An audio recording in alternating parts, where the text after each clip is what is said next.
Hey everyone, welcome back. Is the up bank crashing the second you tap on it or refusing to open at all?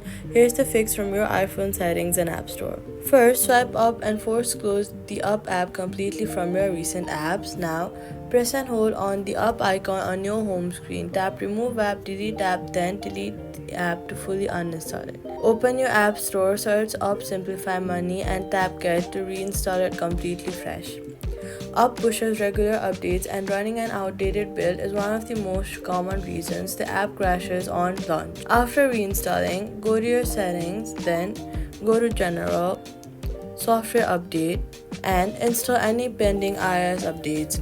If it's still crashing, go back to the settings and then scroll down to up and confirm that cellular data and background app refresh is turned on. Up needs both to establish the secure banking system it requires before the home screen can load.